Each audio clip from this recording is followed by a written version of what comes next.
আজ আপনাদেরকে বানিয়ে দেখাবো ম্যাক্রোনি বা পাস্তা রেসিপি। চলুন রেসিপিটা স্টার্ট করি। আমি কিভাবে বাড়িতে পাস্তা বানাই সেটা আপনাদেরকে একটু শেয়ার করি।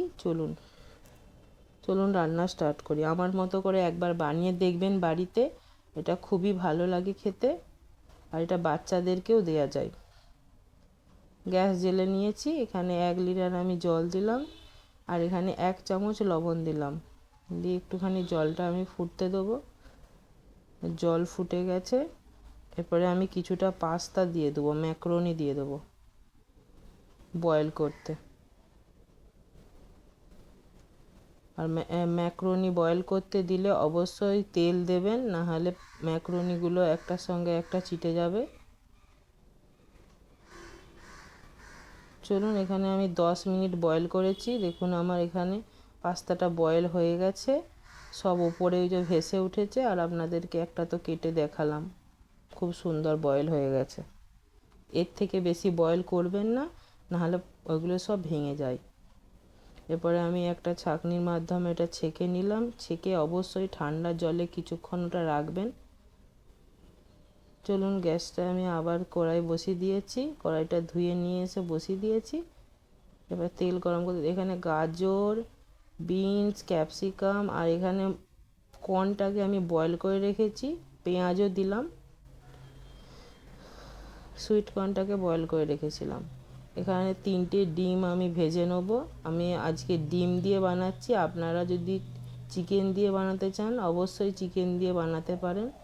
এখানে অল্প লবণ আর একটুখানি আমি দিলাম গোলমরিচ, দিয়ে ডিমটাকে এরকম ছোট ছোট করে কুচি করে ভেজে নিয়েছি। এটা ডিম ভাজার সহজ পদ্ধতি। এবারে আমি ডিমটা তুলে নিলাম, দিয়ে ওই কড়াইতেই আমি সাদা তেল দিলাম। এই পুরো রান্নাটা সাদা তেলে হবে। এখানে কিছুটা রসুন কুচিয়ে রেখেছিলাম, একটা গোটা রসুনকে কুচিয়ে রেখেছি আমি, ছোট ছোট করে কুচিয়ে রেখেছি, এটা দিয়ে দিলাম। এরপরে দেবো পেঁয়াজ। যার বাড়িতে যেমন বেশি লোক থাকলে এই সবজিও বাড়াবেন, আপনি পাস্তার কোয়ান্টিটিও বাড়াবেন। এবারে গাজর দিলাম, সব সবজি আস্তে আস্তে দিয়ে দেবো। এবারে বিনস দিলাম, দিয়ে ভালো করে একটুখানি ভাজবো। আর এখানে একটা আমি ছোট বাটিতে টমেটো কেচাপ নিচ্ছি 3 চামচ, 1 চামচ সোয়া সস, আর 2 চামচ নেবো চিলি সস। এটা আমি পাস্তাতে দেবো। আর এখানে বয়েল করা কর্ন, সুইট কর্ন দিয়ে দিলাম, আর ক্যাপসিকাম একসঙ্গে দিয়ে দিলাম। দিয়ে সব কিছু আমি ভালো করে ভেজে নেবো, হালকা ব্রাউন করে ভেজে নিতে হবে। এখানে 1 চামচ লবণ দিলাম, এর বেশি আমি দেবো না, কারণ এখানে সসে লবণ থাকবে। আর এখানে আমি 1 প্যাকেট ম্যাগি মশলা দিলাম, এটা আমার বাড়িতে ছিল, আমি দিলাম। অবশ্যই ম্যাগি মশলাটা দেবেন। আর ডিমের কুচিগুলোও দিয়ে দিলাম। ম্যাগি মশলা বাজারে যে কোনো দোকানে, মুদির দোকানে পাওয়া যায়। আর এখানে সসটাও দিয়ে দিলাম,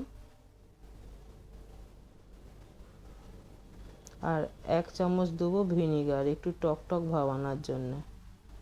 দেখুন, এরপরে ম্যাকারনি পাস্তাগুলো আমি দিয়ে দিলাম, দিয়ে এটা মিডিয়াম আছে ভালো করে এটাকে কুক করতে হবে।